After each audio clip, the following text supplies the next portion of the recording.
Hey everyone, Matt Canning here with bodybuildingpro.com. I am here at the 2012 Toronto Pro Super Show in Toronto, Ontario in Canada.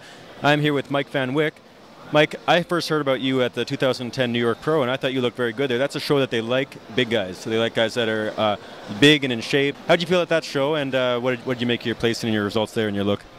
Well, that was the first show I decided to, the first pro show I tried to jump in just because of what you said. Like, I knew New York Pro was always to me like the big guy show, and I figured like everyone's like, oh, well, take a easier show and, you know what I mean, make a name for yourself and stuff like that. But my mentality is like, I'd rather see, I might not do that well, but I'd rather see what it is that is doing well, so that way I have a mental image of what I'm going against. So I mean, and also New York likes big guys, so maybe I would gain a few fans and we could have a good experience. But it ended up not going that well. I had a bunch of turmoil going on in my life that it affected it, but it shouldn't have. And looking back, it's like just as much my fault as the people involved. But you can't cry over spilt milk. You just kind of move on. And it was a great experience because it kind of taught me to take the onus on myself, to prep myself, and to really focus on like the fine details of getting ready, and not depending so much on someone else, depending on myself more. Did you feel that you came in too heavy for the show? I thought I came in great 2 weeks out. 2 weeks out at a guest pose is exactly what I wish I looked like when I stepped on stage there. But yeah, like I said, I got some bad advice, but I wasn't exactly fighting the advice, and my mentality was going in, I want to be big. So if someone's telling you you're flat and you trust them, you got to carb up, right? So got to the point where I carved up so much that I couldn't even hold my stomach back, and I would go to hit a front double and I would just cramp up. And so I mean, it was a bad experience in the sense that how it went and all the prep I put into it, but it was invaluable in the sense that it's like you feel that kind of pain, I guess you could say, or that kind of rejection, and you kind of build on it, right? It either breaks you or makes you. So Mike, you're the kind of guy that's going to always be big, even if you come in flat, even if you come in small. So I don't really think physique soon. I don't think size is going to ever be the issue for you. I don't imagine you'd be competing anything less than 260. So I mean, you're never going to have to need more size. How do you feel about that?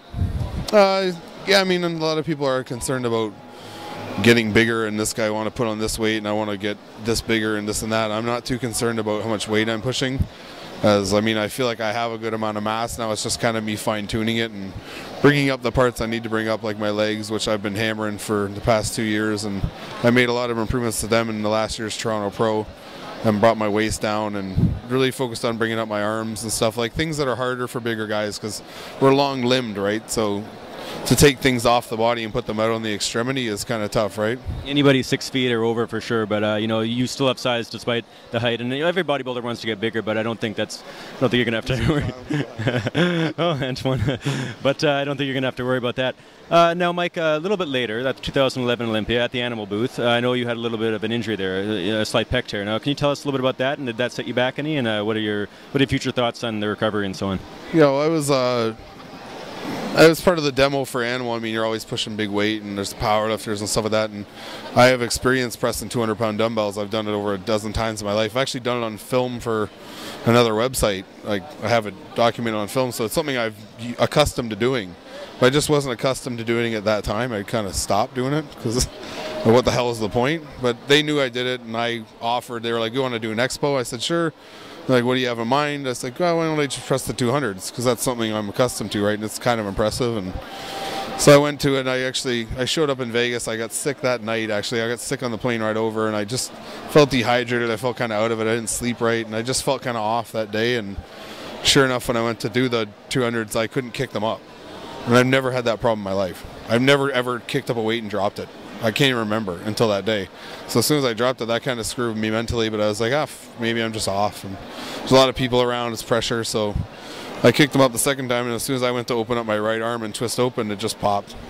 But also, they had the 150-pound dumbbells there in the 200, but they didn't have anything in between, so you probably wanted to do maybe 175s, I guess, in between if you could have, right? Yeah, like I would have rather tore my chest with 180s. But or had them even to warm up with, even though that's a heavy warm-up, but even something in between, I guess you jumped right. I don't think it was the weight. It's just, I've played football my whole life, and I've been a big bencher my whole life. I've done massive weight on flat bench, and I've always had shoulder tweaks, and I've had little pec twinges here and there. So I'm sure it was just like something breaking down over time, and that's just what did it. I'm sure it didn't even have to be the 200s. If I did the 150s again that day, it probably would have just popped, right? So you're a guy who's as strong as you look. It wasn't a matter of strength. It was just, sometimes, and especially with the pressure of the crowd, it doesn't really necessarily help, and that kind of thing happens all the time.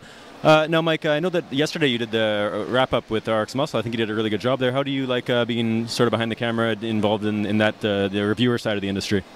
I enjoy it. I mean, I don't feel nervous behind the camera, and I have a passion for bodybuilding, so I enjoy not critiquing guys, because I mean no one's perfect, but I enjoy like assessing what guys are better and stuff like that. And it also helps to, like, you make assessments of other people, it kind of helps you assess yourself, right? So I mean, I make these assessments of people on camera and I kind of feel bad, but it's like I'm in the same boat. Everyone's looking at me too, right? We're all critiquing each other, and it's a sport, I think, where people need to get away from taking so much offense to someone critiquing you and take it more as like a constructive thing. I mean, if some guy's calling you names and saying your legs suck, that's one thing. But if a guy's like, like you bring up your waist and you bring down your waist, bring out your legs, it's just like, it needs to be, bodybuilding should shift more to being like powerlifting, where everyone in the sport is supportive of each other. You're never going to see a guy who's powerlifting who's going for like a world record or a personal best, and some guy's hating on him in the corner. He's right there yelling in his face, even if he's going to break his record. And that's, I think, the mentality. If he's helping him, even if he's going to break the record. Yeah, like he's cheering him on. Like, you're going to break my record. That's awesome, right? Because it pushes him to want to break the record again, right? But I think that mentality just needs to take over more. I don't find it in bodybuilding. There's a lot of nice people in bodybuilding. But the bodybuilding could use more camaraderie. Just more camaraderie, and like, I mean, we work our asses off and we train our asses off and we dedicate our life to this. So it's like, why not support it, right? Mike, what's up next for you? I know that you're looking obviously huge, over 300 pounds, and with abs. So like you aren't exactly off season. So what's up next for you, career-wise, competition-wise? I'll probably take the rest of this year off, just to fully let my pec heal. And I'm not too big on pressing right now, so once my pressing comes back to where I want it to be, and I feel comfortable doing that kind of stuff, and really getting myself working and making money, which I haven't been doing for years. But yeah, once I get that in line and I start feeling better about where my life's headed financially, then I'll probably jump back in. Where can your fans find you online? I have a website. It's being built right now, and it's being built for like years. But I mean, I'm active on Twitter. I'm active on Facebook. You write me on Facebook or Twitter, you're going to get a response. I talk to everyone who writes me. Also on the Animal Pack forums, it's sponsored by Animals, so you can reach me on there. My name on Animal Pack forum is Wyck, and I'm on Instagram. So, well, I'll post all your information. Mike's looking really good here today. He's over 300 pounds with abs, still with abs. So even though he's off season, this is not really like very far off from. It's not like an overweight off season at all. He's within some reach of contest, even though he's not competing soon. But looking very well here in Toronto. And any predictions for tonight for the champions? Bill Wilmore will win the Open, and if Mohammed Butt, if he doesn't win 202s, then. 212s. People aren't looking at the stage because that guy's hard as a rock.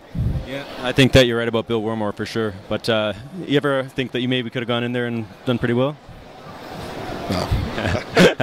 Humble, I find a lot of bodybuilders are pretty humble about their achievements. But anyway, guys, I'll post all the information for you to get a hold of Mike online, and we're gonna look forward to the finals tonight and see who wins. I also agree with Mike that Bill Wilmore will take it home. So everybody, here at the 2012 Toronto Pro Super Show in Toronto, Ontario, Canada, here with Mike Van Wyck.